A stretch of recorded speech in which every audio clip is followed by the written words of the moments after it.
This is how to make raw chocolate. So the ratios are about 30% cacao butter, 30% cacao paste, 30% coconut oil, and then about 5% sweetener. I'm using sunroot, which is Jerusalem artichoke. Sea salt is definitely important. I just add all this stuff at the end to taste.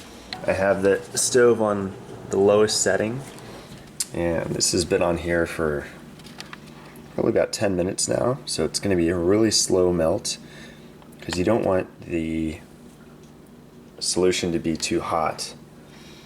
So we'll kill a lot of the beneficial medicinal components in the cacao.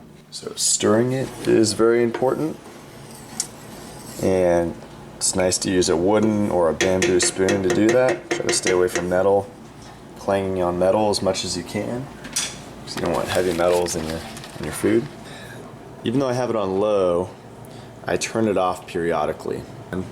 So keep it on low for a while, stick your finger in it. If you can keep it in there for more than a second, then it's good temperature. Right now it's almost getting to that point where it's too hot, so I turn the heat off. And now the butter and the paste in there will continue to melt. And the coconut oil acts as a nice buffer to the bottom of this, so it kind of distributes the heat a little bit. I'm gonna add Jerusalem artichoke root sweetener. And I always like to add in a little bit of stevia. I just like having multiple sweeteners. It's a personal preference thing. Part of it is because I put a lot of bitter things in there, as you'll see in a second. I'm going to add in mesquite powder. So I added about 4 tablespoons. This is just going to make it a little thicker. There's fiber in the mesquite. Mesquite's super medicinal. It has a little bit of a smoky flavor to it too. So with raw chocolate, you want to make it medicinal.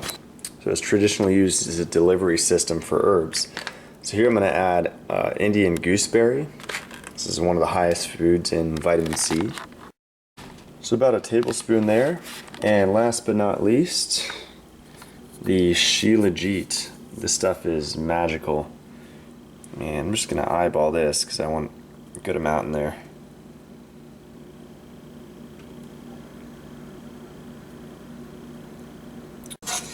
And always just mix as much as you can. You can blend it up. That's a possibility. I just like mixing it by hand. And the benefit of using a deep bowl like this is that it doesn't splash up. So I could stir pretty hard and it's not going to overflow. Wooden spoon, you don't hear any clanging, even though I'm scraping the bottom just to make sure it's, there's nothing stuck on the bottom. All it is bamboo. So it's the benefit of using wooden or bamboo utensils.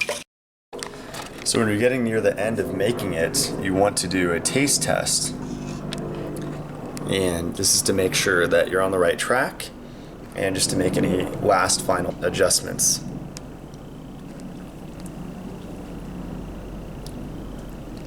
Really good. Yeah, be sure that it's mixed well before you taste it. So now all it's missing is sea salt. So in the past I've overdone the sea salt, so I've learned my lesson. You want to just do about a teaspoon. In the past, I think I've used a tablespoon. So it's all about balance of flavors. You just don't want it too salty, you don't want it too sweet, you don't want it too bitter. That's where tasting it often comes in handy. I would recommend adding salt at the very end. Sea salt, stone ground is best. There's a bunch of different types of sea salt. I'm using Himalayan sea salt for this one. You can use Celtic or whatever. And that's it. So before I added the sea salt, it was pretty good. After I added just 1 teaspoon of sea salt, it's perfect. I like using Ayurvedic herbs in my chocolate. Do not do bacopa, but you can do ashwagandha, you can do shilajit, you can do mucuna. It's really good. I'm just out of it right now. Tulsi or holy basil. I used amla, Indian gooseberry, and shilajit. You can go crazy if it's just for yourself, but if it's for other people, I've found that just a few herbs are enough. Shilajit and amla in this one the medicinal component. So next you just pour it into a pitcher to pour into your molds, where it will then go into the refrigerator, and the coconut oil will make it harden. Alright, so once you have your mix, you pour it into a glass container. And now I go over here to my molds and I'm going to pour them in. So this is the hardest part. You're definitely going to spill at some point, but the key is just to do it. There we go, not too bad. It makes it easier to have one of these little glass pitchers.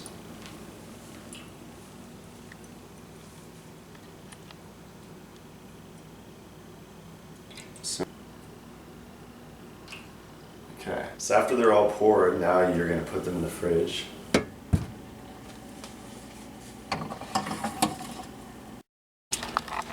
So after you get them out of the mold, I just dumped them in here. You have to get them back in the fridge quick, otherwise they'll melt. So I put them in a container, little taste test.